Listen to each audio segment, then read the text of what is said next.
Weather on Fox 61 is sponsored by M&T Bank. Time now 7:14. A former U.S. Marine who killed a homeless man by putting him in a chokehold on a New York City subway is expected to turn himself in today, and he'll be arraigned on a manslaughter charge. A viral video showed the former Marine putting 30-year-old Jordan Neely in a chokehold last week when they rode the F train in Manhattan. According to the medical examiner, Neely died from a compression of the neck.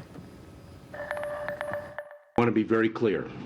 Our borders are not open. Homeland Security Secretary Alejandro Mayorkas is insisting people who are trying to enter the country illegally now that Title 42 has expired will be turned away. But with holding facilities already overwhelmed, the administration is ratcheting up some tough rhetoric while also trying to clear the way for mass releases into U.S. communities with no way for authorities to track people. You said at the beginning that you've prepared for this moment for almost 2 years. So why is part of that plan an honor system? Oh, it is not an honor system. They are a subject of our apprehension efforts.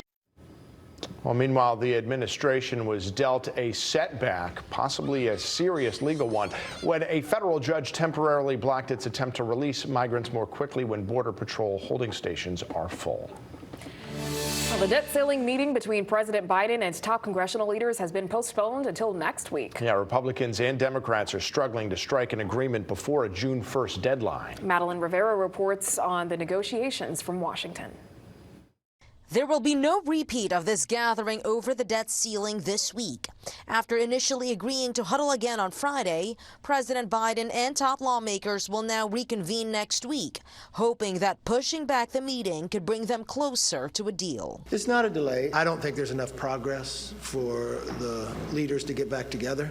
Around-the-clock conversations have so far brought no breakthroughs. Both sides are still digging in. Democrats are adamant there should be no negotiations over the debt limit, while Republicans are refusing to budge over spending cuts. The extreme MAGA Republicans have taken control of the House of Representatives, and they're holding our economy hostage by threatening to default on our national debt, a debt we've already incurred over 200 years unless we give in to the threats and their demands. We want to be responsible. We want to be sensible. Some Republicans are hopeful the decision to postpone the meeting until next week could be a sign the White House is changing course. I got the sense that Joe Biden does want to come to a compromise, and I hope he does. The White House, however, is revealing few details. But I can confirm, as you all have been reporting, that the staff met yesterday to follow up on the conversation, to talk about congressional leaders, to the four congressional leaders and how they saw moving forward on budget and spending. That's regular order.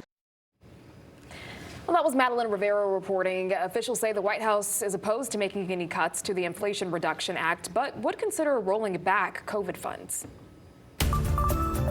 This administration is committed to meeting the urgency of the climate crisis.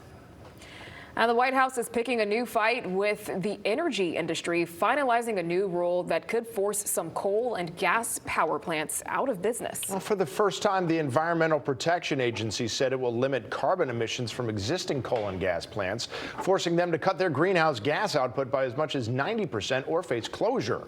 The new rule impacts plants that generate about a quarter of all U.S. greenhouse gases.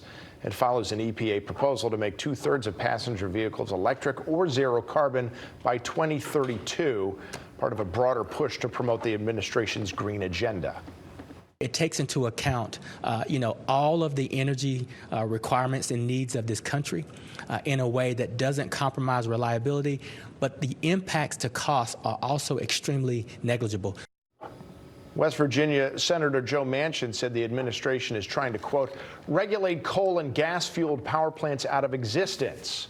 And other critics warn the rule could impact the reliability of America's electrical grid, leading to higher energy costs. Now, the Fox 61 Weather Watch with meteorologist Matt Scott. And it's hot.